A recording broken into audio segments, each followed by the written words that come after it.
SBN news 24 Madhya Pradesh Chhattisgarh. बुधवार को धामनोद थाना क्षेत्र के ग्राम दहीवर के रहने वाले एक किसान के कई दुधारू भैंसे और गाय के साथ ही एक बछड़ा खेत पर चारा चरने के लिए गए हुए थे, जहां लगे ट्रांसफार्मर से टूटे LT के तार से करंट की चपेट में आने से चारा चर रहे सभी मवेशियों की दर्दनाक मौत हो गई। विद्युत विभाग की लापरवाही के चलते गत बुधवार को भी समीप ग्राम गुलझरी में 2 दुधारू भैंस करंट की भेंट चढ़ चुकी हैं। उसके बावजूद भी विद्युत विभाग चैन की नींद सोया हुआ है। मिली जानकारी के अनुसार ग्राम दहीवर के किसान दिनेश पटेल के सभी मवेशियों को 2 मजदूर चराने के लिए ITI क्षेत्र के खेत पर चराने के लिए लेकर गए थे, जिसमें 6 भैंस, 1 गाय और 1 केड़ा लेकर खेत पर चराने के लिए गए थे। इस दौरान विद्युत ट्रांसफार्मर से LT का तार टूटा हुआ पड़ा हुआ था और बारिश के कारण जमीन में भी करंट फैल रहा था। चारा चरने के दौरान सभी मवेशियों को जोरदार करंट लगा। सभी की घटनास्थल पर ही मौत हो गई। घटना के दौरान मजदूर भी मवेशियों के साथ ही थे।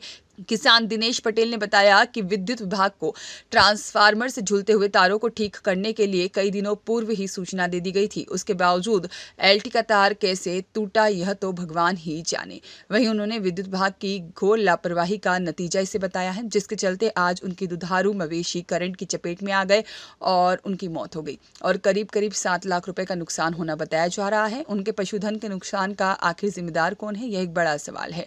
इधर करंट लगने से 8 मवेशियों की मौत की सूचना मिलते ही विद्युत विभाग के सहायक यंत्री गणेश निहाली मौके पर पहुंचे और मौका पंचनामा बनाया गया। हालांकि यह कोई पहला मौका नहीं है कि करंट की चपेट में आने से मवेशियों की मौत हुई है। गत सप्ताह भी 2 दुधारू भैंसों की करंट लगने से मौत हो गई थी और आखिर विद्युत विभाग की लापरवाही कब तक चलती रहेगी, यह सभी का एक बड़ा सवाल है। क्या मवेशियों और इंसानों की जान की कीमत महज मुआवजा देकर अपने कर्तव्य से इतिश्री कर लेना ही महज जिम्मेदारी है। भैंसों को करंट लगा है, क्या कुछ मामला है? मेरी भैंसे खेत पे चरने के लिए आई थी। अच्छा। खेत पे चरने मेरा नौकर भी लेके आया, अच्छा। साथ में आया था और वो LT का तार में करंट लगा। अच्छा।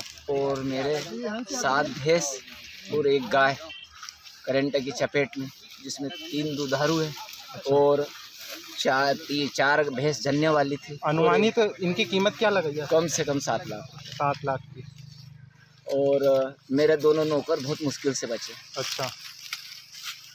और मैंने कोई बाहर MPB को अवगत भी करवाया है। अच्छा। कि ये तारों को थोड़ा सा तंदुरुस्त किया जाए। तो ये वायर ऑलरेडी टूटा हुआ था या फिर? ये तो अब भगवान ही जाने इसका। अच्छा। तो अब MP भी जाने, भगवान जाने। नहीं तो आपने अभी जैसे बोला कि वायर ढीले हैं। ढीले काफी तो इसके पहले आपने MPB अवगत करा दिया? हाँ, अवगत करवा दिया था मैंने। ठीक है। हाँ। आपका नाम? मेरा नाम दिनेश पटेल, भारतीय किसान संघ तहसील अध्यक्ष। मामला है क्या? कुछ पूरा मामला है सर पूरा? अभी 10-15 मिनट पहले स्वयं जो जिनकी भैंस मालिक है दिनेश पटेल जी, ड्राइवर के निवासी है, उनका अचानक फ़ोन आया कि बोले सर मेरी भैंस ITI के पास चरने गई है और वहाँ पे करंट लगने की सूचना आई है। जैसे सूचना मिली तत्काल मैंने लाइन बंद कराई। लाइन बंद कराने के बाद मैं भी तत्काल मौके पहुँचा, पटेल जी भी तत्काल मौके पहुँचे। तो यहाँ पे ट्रांसफार्मर से LT का तार टूटा हुआ है, किसी के खेत में पड़ा है, मक्की खेत में, और उसकी चपेटों में 6 भैंस, 1 पेड़ा और 1 गाय मृत हो गए हैं।